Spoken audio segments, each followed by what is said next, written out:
வணக்கம் and welcome to AP international. பேய் படம்னு சொன்னாலே நம்ம எல்லாருக்கும் இந்த ஒரு படம் கண்டிப்பா ஞாபகத்துக்கு வரும். அதுவும் சைல்ட்ஹுட் டேஸ்ல ராரான்னு சொன்னா பயப்படாதவங்க இருந்தது உண்டா?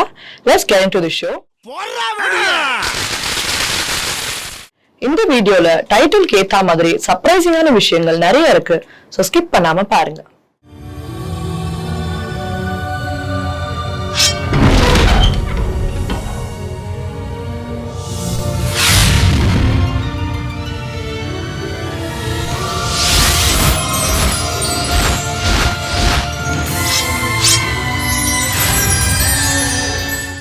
மலையாளத்துல 1993 ரிலீஸ் ஆன மணிச்சுத்தாள் படத்தை பி வாசு கன்னடத்துல அப்தமித்ரான்னு 2004 ரீமேக் பண்ணாரு. தமிழ்லயும் இந்த படத்தை எடுக்கணும்னு முதல் ஸ்டெப் எடுத்தது நம்ம ரஜினி சார் தான். ரொம்ப கேஷுவலாக படம் பண்ணலாமா ராமுன்னு சொன்னார். நானும் ரொம்ப கேஷுவலாக படம் பண்ணலாம் சார்ன்னு சொன்னேன். அப்புறமா தான் கேட்டேன், பரபரப்பே இல்லாமல் நான் சொன்னேன், நீங்கள் பரபரப்பே இல்லாமல் படம் பண்ணலாமான்னு கேட்டீங்க சார். அதனால் நானும் பரபரப்பே இல்லாமல் படம் பண்ணலான்னு சொன்னேன். ஆனால் அந்த ரொம்ப கேஷுவலாக ரெண்டு பேரும் பேசி ஆரம்பித்து இப்படி மக்கள் மத்தியில் ஒரு பரபரப்பு மட்டும் இல்லாமல் மக்கள் மத்தியில் பெரிய ஒரு சந்தோஷத்தை ஏற்படுத்திய இந்த ஒரு சின்ன செய்தி விஸ்வரூபம் எடுத்து நல்லபடியாக சந்தோஷமாக விஸ்வரூபம் எடுத்து இப்பொழுது சந்திரமுகி என்று உங்கள் மத்தியில் வந்து கொண்டிருக்கிறாள். இது ஆரம்பித்ததுக்கப்புறம் மட்டும் இந்த படம் எடுக்கலான்னு சொன்னது மட்டும் இல்லை, இந்த கதை நல்லா இருக்குன்னு சொல்லி சொன்னார். அந்த கதை சந்தோஷமான விஷயம் என்றால் நமது இயக்குனர் பி வாசு அவர்கள் எழுதிய கதை. இன்னைக்கு ஒரு படம் ரிலீஸ் ஆகி 100 டேஸ் தியேட்டர்ல ஓடுறதே நம்மளால பார்க்க முடியறது இல்ல. ஆனா ஒரு படம் சோசியல் மீடியா ப்ரொமோஷன்ஸ்லாம் இல்லாத ஒரு காலத்துல வெறும் வேர்ட் ஆஃப் மவுத்ல 800 டேஸ் மேல தியேட்டர்ல ஓடுச்சுன்னு சொன்னா நம்ப முடியுதா?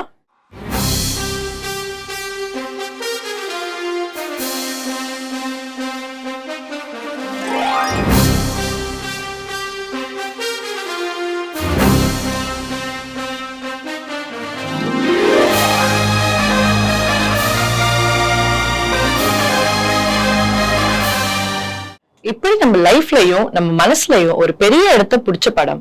பி வாசு சார் டைரக்ஷன்ல super star Rajini sir, Jyothika ma'am, Nayanthara ma'am ஒரு நட்சத்திர பட்டாளமே நடிச்ச படம். 2K கிட்ஸோ 90s கிட்ஸோ எல்லாருக்கும் பயத்தை கிளப்பின படம் சந்திரமுகி.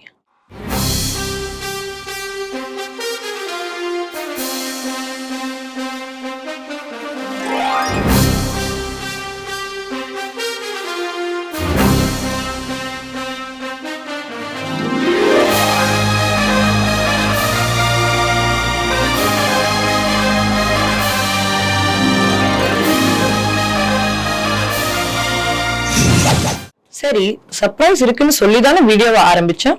அது ஜஸ்டிஃபை பண்ற மாதிரி இதுவரைக்கும் நீங்க பார்க்காத 3 டெலிகேட் சீன்ஸ் ஃப்ரம் சந்திரமுகி உங்களுக்காக.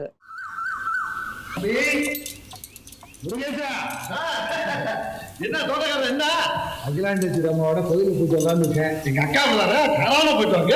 இல்ல தம்பி, அரண்மனையில பெயிண்டிங் வேலை நடக்குது, அதை நீங்க கொஞ்சம் பாத்துக்கணும். சாவியை பார்த்தாலே பயமா இருக்கா பாவி. என்ன போய் அரண்மனையை பார்க்க சொல்ற? அந்த பேய் பங்களா பார்த்துட்டா என்ன பாக்குறது?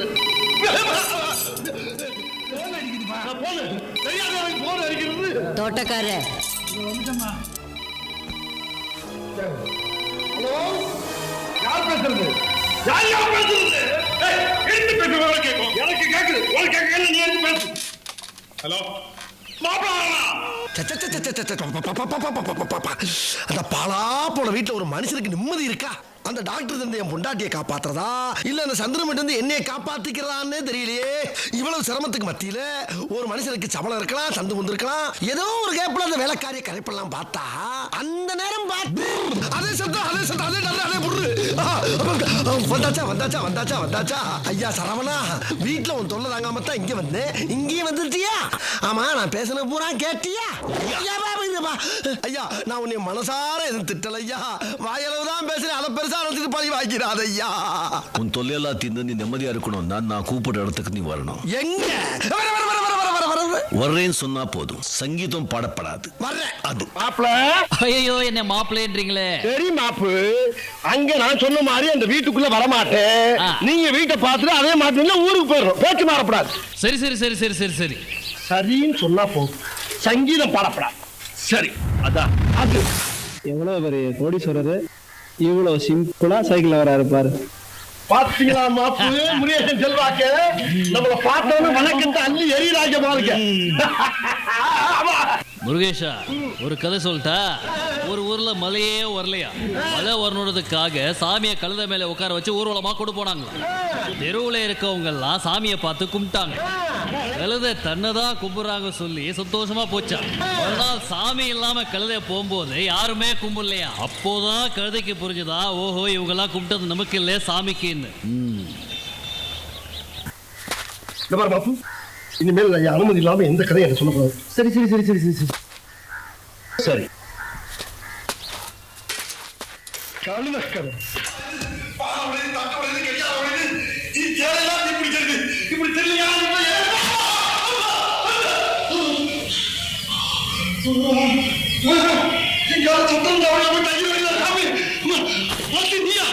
ஐயா ஐயா பாபு, கொய்யா பாபு, என் தெலுங்கு உன் சேட்டை சொன்னா ஏன் வச்சுக்கிறாங்க?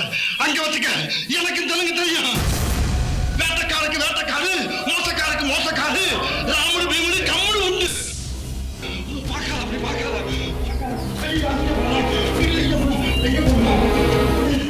சந்திரமுகி ஒரு பேய் படம்னு தான் நம்ம எல்லாரும் நம்பிட்டு இருக்கோம். ஆனா இந்த மூவியை அனலைஸ் பண்ண நிறைய பேர் சந்திரமுகி பேய் படமே இல்ல, இது ஒரு சைக்கலாஜிக்கல் த்ரில்லர் மூவின்னு சொல்றாங்க. அப்போ சந்திரமுகி பேய் படமா இல்லையா? இல்லனா இவங்க சொல்ற மாதிரி இது ஒரு சைக்கலாஜிக்கல் த்ரில்லர் மூவியா? இந்த கேள்விக்கான பதில் தான் இன்னைக்கான டாபிக். அதாவது பேய் இருக்கா இல்லையா, பார்த்திருக்காங்களா பார்க்கலையா, நம்பலாமா நம்பப்படாதா, இது எனக்கு தெரிஞ்சாகணும். நம்ம டாபிக் குள்ள ஸ்ட்ரெயிட்டா போகிறதுக்கு முன்னாடி ஒரு சில விஷயங்களை பத்தி பார்ப்போம். சூப்பர் ஸ்டார் எவ்வளவு டிஃப்ரெண்ட் ஜானர்ஸ் ஆஃப் மூவில நடிச்சிருந்தாலும் அப்பல இருந்து இப்ப வரை அவர் நடிச்ச ஒரே ஹாரர் மூவினா அது சந்திரமுகி தான். ஆனா இதுல சூப்பர் ஸ்டாருக்கான மாஸ் எலிமெண்ட்ஸ் மட்டும் இல்லாம சட்டில் அண்ட் கிளாஸான ஆக்டிங்கையும் நம்மளால பார்க்க முடியுது. ஆக்டிங் மட்டும் இல்லாம அவர் சைட்ல இருந்து அவர் தந்த இன்புட்ஸ் பெரிய சப்போர்ட்டா இருந்திருக்கு. நாகவல்லின்னு இருந்த பேரை சந்திரமுகியா மாறினது, நம்ம எல்லாரும் பார்த்து ரசிச்சுக்கிட்டே இருக்க லக்க டைலாக் எல்லாம் அவரோட இன்புட்ஸ் தான்.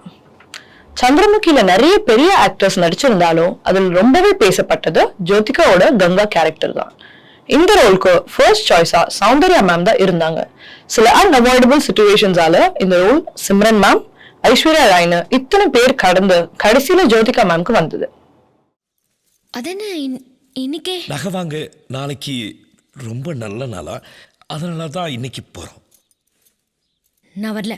நீ வர. நான் வரலனா நீ வர. நீ வந்துதான் ஆகணும். వదలవా నన్ను వదలవా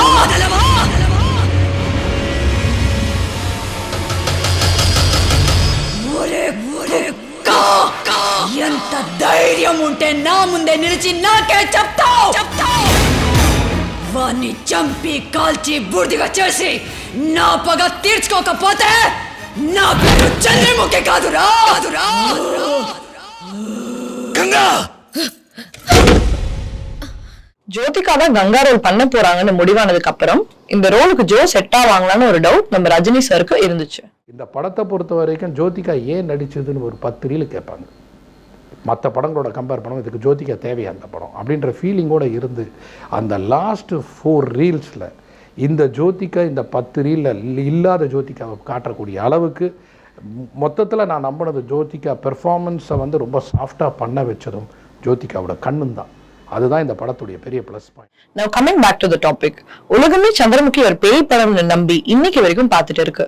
ஆனா சில கிரிட்டிக்ஸ் என்னடா இது பேய் படமே இல்லைன்னு சொல்றாங்களேன்னு நீங்க யோசிக்கலாம். பட் அந்த கன்ஃபியூஷனை நீக்க தான் நாங்க வந்திருக்கோம். ஃபர்ஸ்ட் ஆஃப் ஆல், சந்திரமுகியில நீங்க பேயை பார்த்திருக்கீங்களா? நீங்க என்னதான் ரொம்ப யோசிச்சு பார்த்தாலும் மற்ற படங்கள்ல வரா மாதிரி ஒரு பேய் காமிக்கிற எந்த ஒரு ஷாட்டும் இந்த மூவில இருக்காது. ஒரு சீன்ல வடிவேலு, நாசர், மனோபாலா எல்லாம் சந்திரமுகி ரூம்குள்ள நுழைஞ்சதும் ஒரு வாய்ஸ் கேட்டு அதோட ஷேடோ பார்த்து பயந்து கீழே ஓடி வருவாங்க. அப்போ ஸ்டெப்ஸ்ல கை தெரியுற மாதிரி ஒரு ஷாட் வச்சிருப்பாங்க. சாமி சாமி பொறுமை பொறுமை. ஐயோ கொதிக்கிறாரு. பொறுமையா போங்க சாமி. சரி சரி சரி.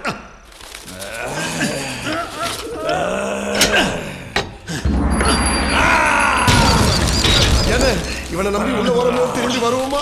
இங்க வாரு இப்பயே கை நடக்கிறத. சாமி எது நடந்தாலும் தைரியத்தை கைவிட்டுறாதீங்க. నా కోసం శుద్ధ ధన్యాసి రాగంలో ఒక కీర్తనం పాడగలరా? யாரது? నేనేరా చంద్రముఖి.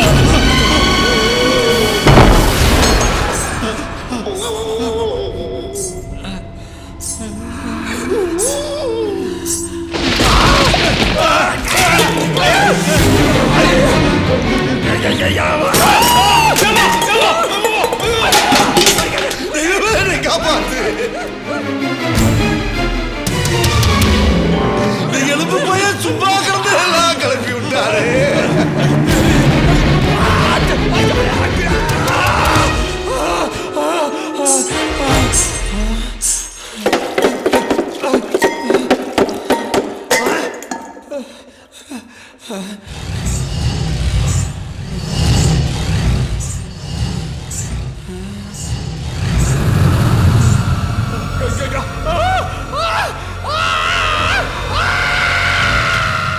இந்த ஒரு சீனை தான் நம்ம எல்லாரும் பார்த்துட்டு பேய்னு நம்பி இருப்போம். ஆனா இந்த சீனோட ப்ரீவியஸ் சீன் பார்த்தாதான் அது பேய் இல்ல, ஆல்ரெடி அந்த ரூம்குள்ள இருக்க ஜோதிகான்னு தெரியும்.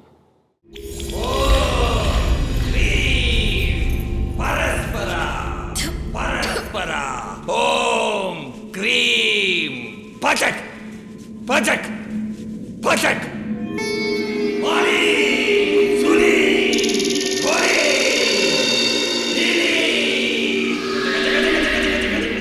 இதே மாதிரி ஒரு டெம்ப்ளேட்ல தான் இன்னொரு சீனும் வச்சிருப்பாங்க. மாளவிகா யாரையோ பார்த்து பயந்து ஓடி வருவாங்க. பட் அதுவும் ஜோதிகா தான் அந்த சீனோட ப்ரீவியஸ் சீன் எண்ட்லயே ஒரு ஹிண்ட் கொடுத்திருப்பாங்க.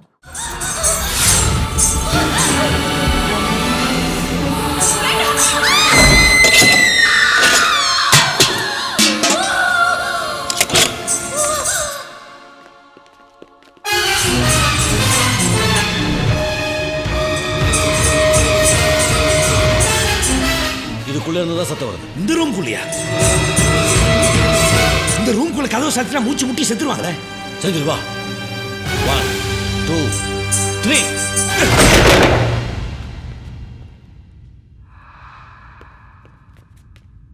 பிரியா பிரியா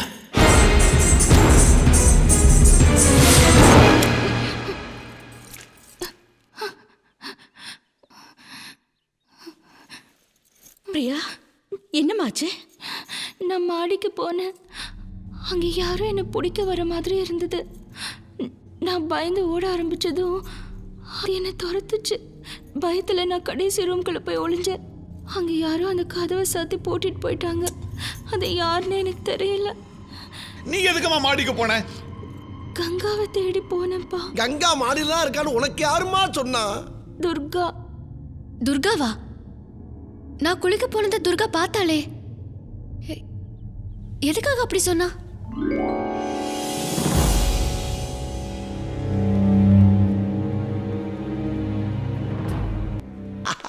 சரியான சந்தேக பேர் வழி. பிரச்சனை இந்த வீட்டில் இருக்க யாருக்கும் இல்லைங்க. தோட்டக்காரர் பேத்தி இருக்காளே துர்கா, அவளுக்கு தான் ப்ராப்ளம். தோட்டக்காரர் பேத்தி துர்காவுக்கா? ஆமா, அவன் மதிப்புக்குரிய மனைவி கங்கா எங்க? கங்கா? ஆமா, இது எல்லாம் ஜோதிகா தான் பண்றாங்க. ஜோதிகாவுக்கு தானே பேய் பிடிச்சிருக்குன்னு நீங்க நினைக்கலாம். பட் அங்கதான் இது பேய் இல்லைன்னு கிளியர் பண்றாரு ரஜினி சார். மூவியோட ஒரு கட்டத்துல இந்த விஷயத்தை எல்லாம் ஜோதிகா தான் பண்றாங்கன்னு பிரபு சார் கிட்ட ரஜினி சார் சொல்லுவாரு. பட் அதுலயும் ஜோதிகாக்கு பேய் பிடிச்சிருக்குன்னு பிடிக்கலனோ, இன்ஃபேக்ட் பேய்னு ஒரு வார்த்தையை கூட யூஸ் பண்ண மாட்டாரு. அதுக்கு பதிலா ஜோதிகாக்கு ஸ்பிளிட் பர்சனாலிட்டி டிசார்டர், அதாவது ஒருத்தர் இன்னொருத்தராக மாறும் தன்மைன்னு சொல்லியிருப்பார். இங்க நடக்கிற எல்லா பிரச்சனைக்கும் காரணம் நீங்க எல்லாம் நினைக்கிற மாதிரி துர்காவோ இல்லை வேற யாரோ அல்ல. சந்திரமுகியால பாதிக்கப்பட்டிருக்கிறது உன் மனைவி கங்கா தான். ஆமா செந்தில், கங்கா அப்பப்போ சந்திரமுகியா மாறுறா. இதுதான் அவளுக்கு ஏற்பட்டிருக்கிற வியாதி. நாம பத்திரிகைகளில் படிக்கலையா? 20 வயசு பொண்ணு 60 வயசு கழிவு மாதிரி பேசுகிறா, 5 வயசு பையன் இறந்து போன தாத்தா மாதிரி நடந்துக்கிறான்னு. இதுவும் அதே மாதிரி தான். இது எங்கள் மருத்துவ ரீதியில் சொன்னால் ஸ்பிளிட் பர்சனாலிட்டி, அதாவது ஒருவர் இன்னொருவராக மாறும் தன்மை, எ பொசஷன் ஸ்டேட். கங்கா இந்த நோயால் தான் பாதிக்கப்பட்டிருக்கா. இது ரொம்பவே அழகா மூவியோட ஃபர்ஸ்ட் ஹாஃப்ல எல்லா முக்கியமான சீன்ஸ்லயும் ஜோதிகா முகம் தெரியாத மாதிரி ஃப்ரேம்ஸ் தான் செட் பண்ணிருப்பாங்க. பட் அதே சீன்ஸோட பெர்ஸ்பெக்டிவ் மாறும்போது, அதாவது ஜோதிகாவோட முகம் தெரியும் போதுதான் மொத்த கதையும் ஆடியன்ஸான நமக்கு புரியும். நீ எனக்கு ஃபோன் பண்ணி என்னை இங்கே மறுபடியும் வர வச்சப்போ இந்த வீட்டில் நடக்கிற எல்லா சம்பவங்களுக்கும் துர்கா தான் காரணம்னு சொன்னேன். ஆனால் நான் இங்கே வந்தன்னைக்கே தெரிஞ்சுக்கிட்டேன் இங்கே நடக்கிற சம்பவங்களுக்கும் துர்காவுக்கும் எந்த சம்பந்தமும் இல்லைன்னு. ஆனால் இந்த வீட்டில் ராத்திரி 12 மணிக்கு மேலே சந்திரமுகி ரூமில் யாரோ பாடுறதும் சதங்க கட்டி ஆடுறதும் நான் கேட்டேன். என்னுடைய சத்தம் கேட்ட உடனே அந்த சத்தம் நின்றுடுச்சு. இந்த மாதிரி எல்லாம் இந்த வீட்டில் யார் செய்கிறாங்கன்னு கண்டுபிடிக்க நான் முயற்சி பண்ணேன். அந்த மாதிரி நேரத்தில் தான் ஒரு நாள் உன் மனைவி கங்காவை நான் சந்திரமுகி அறை கூட்டிகிட்டு போனேன். அந்த அறையில் தான் அவன் முகத்தில் ஒரு வித்தியாசமான மாற்றத்தை நான் கவனித்தேன். அது வரைக்கும் கங்காவை அந்த மாதிரி ஒரு நிலையில நான் பார்த்ததே இல்லை. சிவாஜின சைக்கிக் வைப்ரேஷன். அந்த நிமிஷமே எனக்கு புரிஞ்சு போச்சு, சந்திரமுகியால பாதிக்கப்பட்டிருக்கிறது வேற யாரும் இல்லை, கங்காதான்.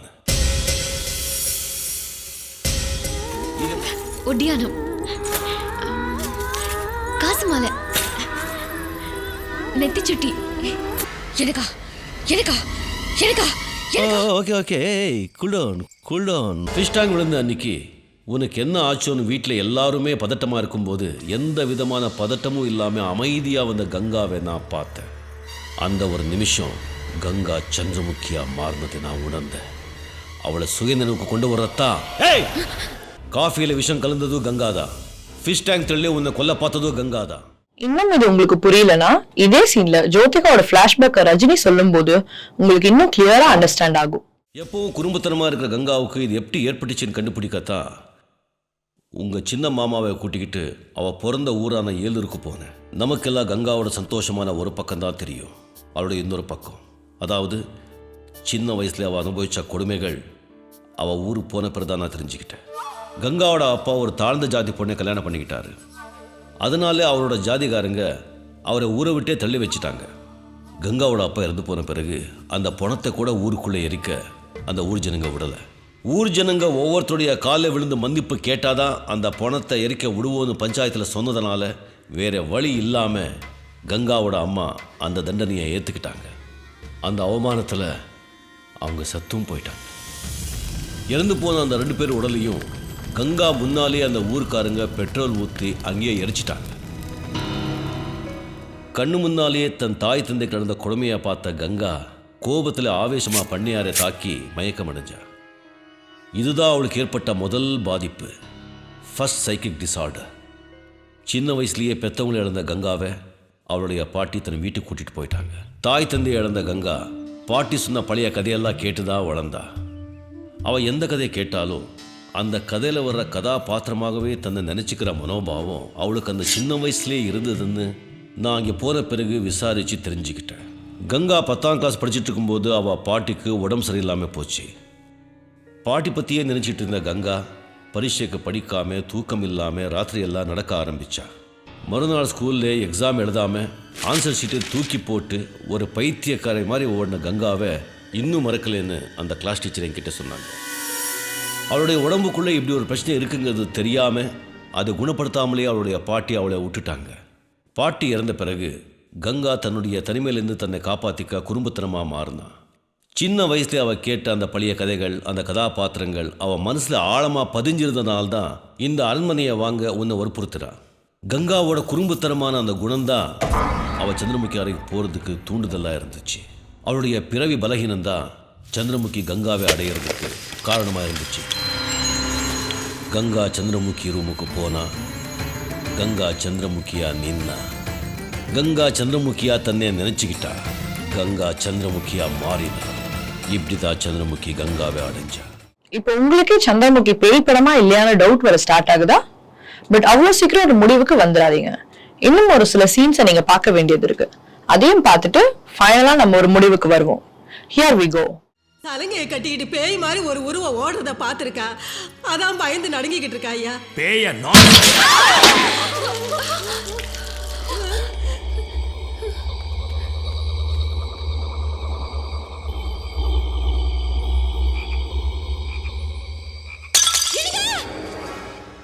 என்ன இங்க பாருங்க.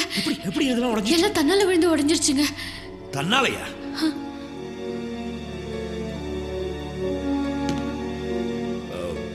உங்களெல்லாம் இந்த வீட்டில் வேலைக்கு சேர்த்தது யாரு? பெரியம்மா கிட்ட சொல்லி துர்கா தான் எங்களால வேலைக்கு சேர்த்தாங்க. துர்கா?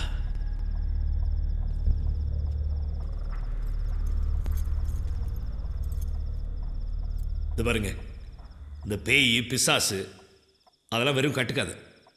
அப்படிலாம் எதுவும் கிடையாது. அதெல்லாம் ஒன்றும் நம்பாதீங்க.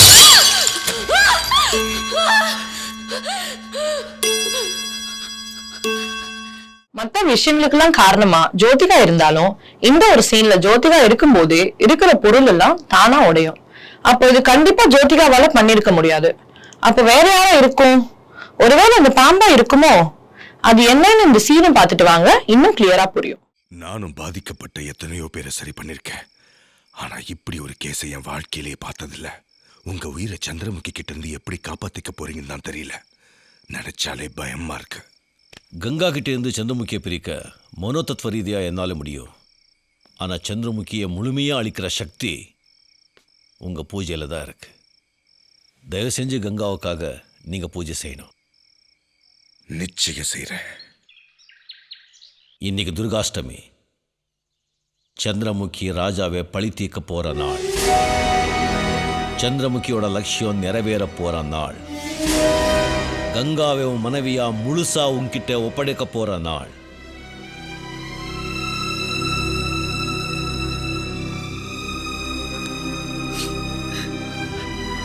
ராத்திரி எல்லாம் அமைதியா தூங்கின கங்காவை பார்த்தேன்னு சொன்னேன்ல, நீ அவகிட்ட போய் இன்னைக்கு ராத்திரி நாம இங்க தங்கல, பிரியாவுக்கு நகை வாங்குறதுக்காக பக்கத்து ஊருக்கு போலான்னு கூப்பிடு. கூப்பிட்டா கூப்பிடு.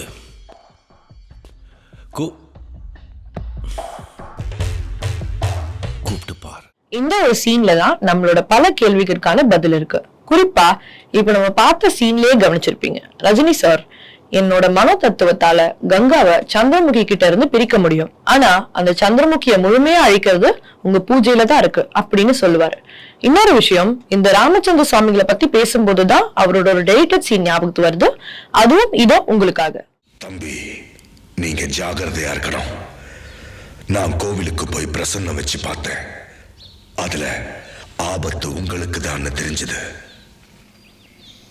ஐயோ ஆமா சாமி, கொஞ்ச நேரத்துக்கு முன்னால மீன் தொட்டியை தள்ளி விட்டு செந்தில கொல்ல பார்த்தா அந்த துர்கா. அவ எங்கே போ? டாக்டர் அவளை ஒரு அறையில போட்டு அடைச்சு வச்சிருக்காரு. அவளை பூட்டி வச்சு குணப்படுத்துவீங்களா? எத்தனை நாளைக்கு பூட்டி வைப்பீங்க?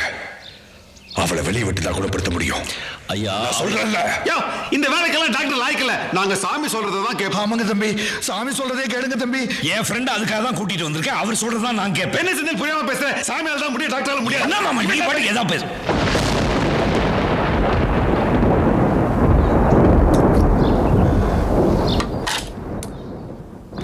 துர்கா, துர்கா, அம்மாடி, அம்மா, என் பேத்தியை காப்பாத்த அந்த தெய்வம் தான் உங்களை அனுப்பிச்சு வச்சிருக்கு. நீங்க எனக்கு கடவுள் மாதிரியா? அம்மாடி, வாமா.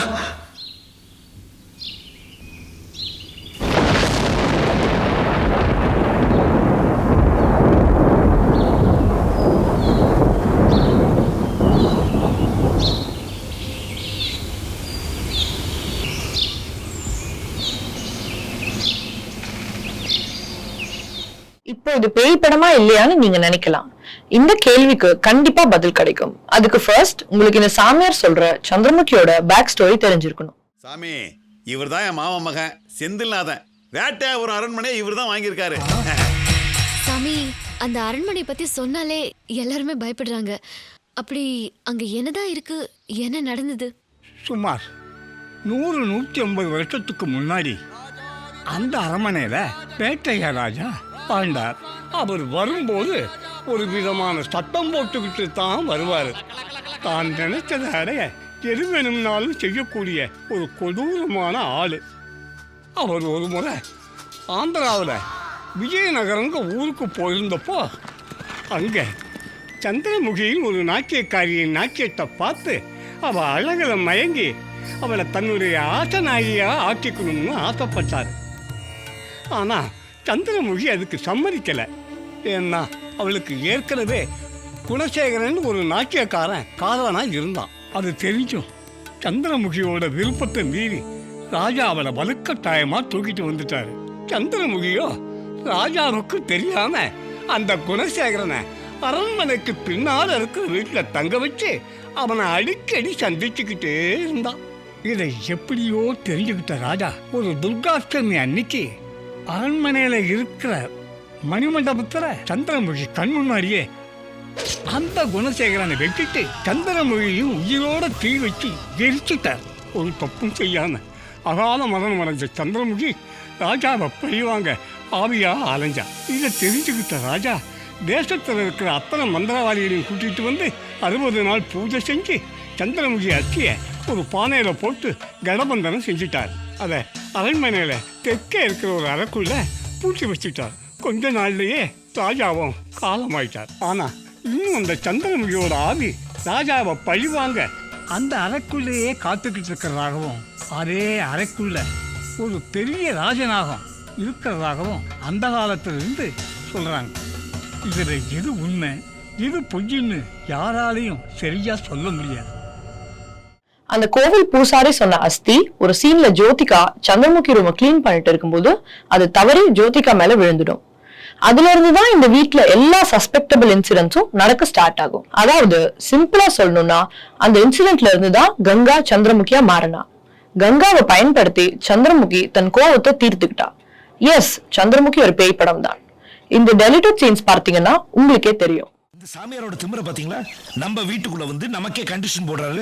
நம்ம வீட்டில் பச்சை தண்ணி கூட குடிக்க மாட்டாரா? சாப்பாடு அவர் ஆளுங்க தான் சமைப்பாங்களா? நம்ம வீட்டில் இருக்கிற யாரும் வெளியே போய் தங்க கூடாதா? இவர் யாருங்க நமக்கு கண்டிஷன் போடுறதுக்கு? செந்தில் எழுதி கோபப்படுறதுல ஒண்ணுமே இல்லை. அவர் சொன்னதுலயோ செஞ்சதுலயோ அர்த்தம் இருக்கு. அவர் நம்ம வீட்டுல பச்சை தண்ணி கூட குடிக்க மாட்டேன், சாப்பாடு சாப்பிட மாட்டாங்க ஏன் சொன்னாங்க தெரியுமா? ஏன்? நம்ம வீட்டு உணவு மூலமா அவங்க உடம்புல எந்த தீய சக்தியும் நுழைஞ்சிடக்கூடாதுங்கிறதுக்காகத்தான். இந்த 21வது நூற்றாண்டுல நீங்க கூட இதெல்லாம் நம்புறீங்களா? 201வது நூற்றாண்டுல கூட இதை பத்தி பேசிட்டு தான் இருப்பாங்க. இந்த பேய், பிசாசு, ஆவி, பூதம் இதெல்லாம் எப்பவுமே சர்ச்சையில இருக்கிற விஷயங்கள். இதை பற்றியெல்லாம் நம்ம முன்னோர்கள் ரொம்ப தெளிவாக சொல்லியிருக்காங்க. ஆனால் நாம தான் சரியாக புரிஞ்சுக்கல, அவ்வளோதான்.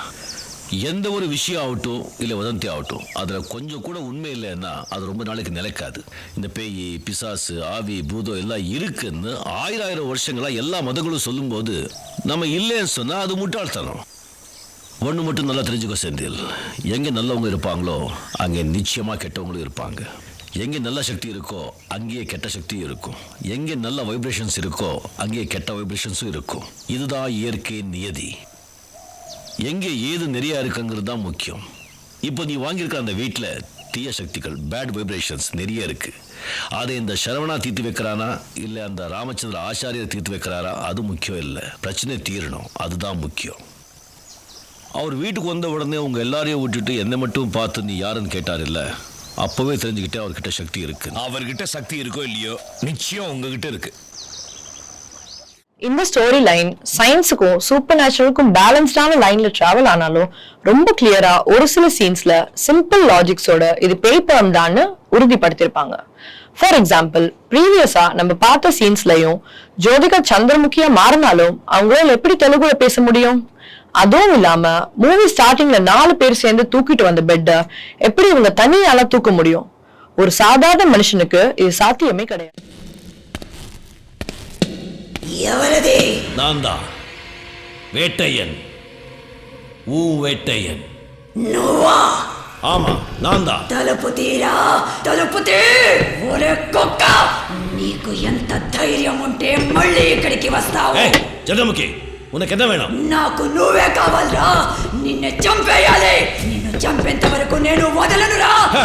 உன்னால அது முடியுமா? సాధ్యమే, ఖచ్చితంగా నాకు అది సాధ్యమే. அப்ப அப்படின்னா கொல்லு கொல்லு கொல்லுடி. ఈ రోజు కాదురా, వచ్చే దుర్గాష్టమి రోజు నిన్ను కాల్చి బూడిద చేసి నా పగ తీర్చుకోకపోతే నా పేరు చంద్రముఖి కాదురా. வர்ற துர்காஷ்டமி நீ தானே, இப்போ ஏன் வந்திருக்க? இப்போ போ, துர்காஷ்டமி நீக்கு வா, போடி போடி.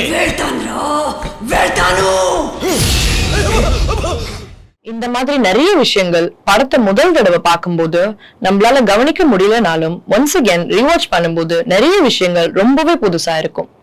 இந்த படத்தோட பியூட்டி என்னன்னா, ஒரு பேய் படத்துல அங்கங்க காமெடியோட நம்மள சிரிக்க வச்சு இந்த மூவியை ரொம்பவே எங்கேஜிங்கா எடுத்துட்டு போயிருப்பாங்க. அதுக்கு ஒரு பெரிய ஸ்ட்ரென்த் நம்ம வடிவேலு சார்னு சொல்லலாம். இன்ஃபேக்ட் ரஜினி சார் இந்த படத்துல வடிவேலு நடிச்சே ஆகணும்னு எல்லாருக்கும் முன்னாடியே வடிவேலு சாரோட கால் ஷீட் வாங்க சொல்லி இருக்காரு.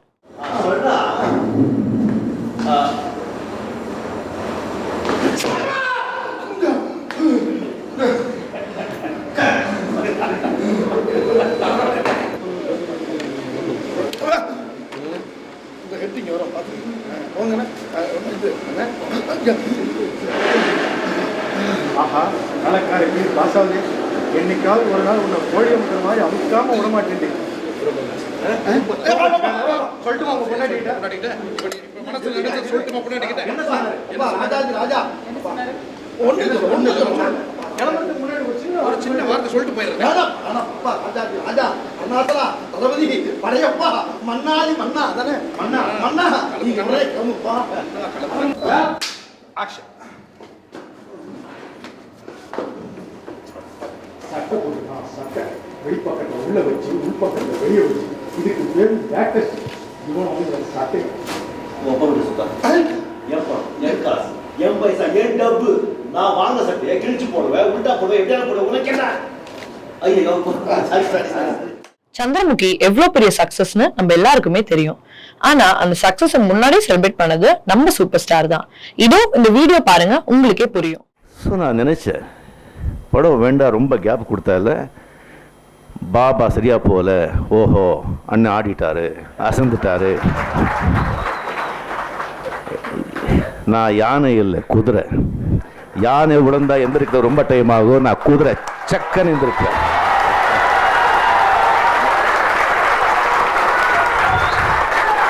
இல்லை இது என்னமோ பேர் நினைப்பாங்க, இது படம் ஒரு வெற்றி படம் நம்ம கொடுக்கணும். ஃபைனலி இந்த ஒரு விஷயத்த சொல்லியே ஆகணும். என்னதான் சந்திரமுகி ரிலீஸ் ஆகி 18 years ஆனாலும் இன்னைக்கு இதோட பேட்டர்ன் அண்ட் கமர்ஷியல் எலிமெண்ட்ஸை ஃபாலோ பண்ணி தான் நிறைய ஹாரர் மூவிஸ் வந்துட்டு இருக்கு. Yes, Chandramukhi is a trend setter, but எவ்வளவு மூவிஸ் இந்த ஃபார்முலால வந்தாலும் there can only be one Chandramukhi, the super one.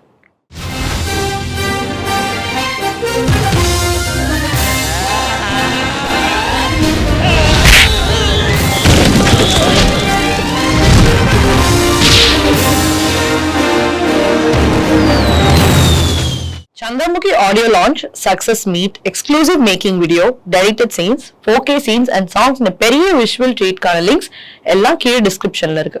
பார்த்து என்ஜாய் பண்ணுங்க. மீண்டும் ஒரு இன்ட்ரெஸ்டிங்கான மூவியோடையும் டாபிக்கோடையும் உங்களை மீட் பண்றேன். அது வரைக்கும் stay tuned with AP International. Thank you. This is Nisha signing off.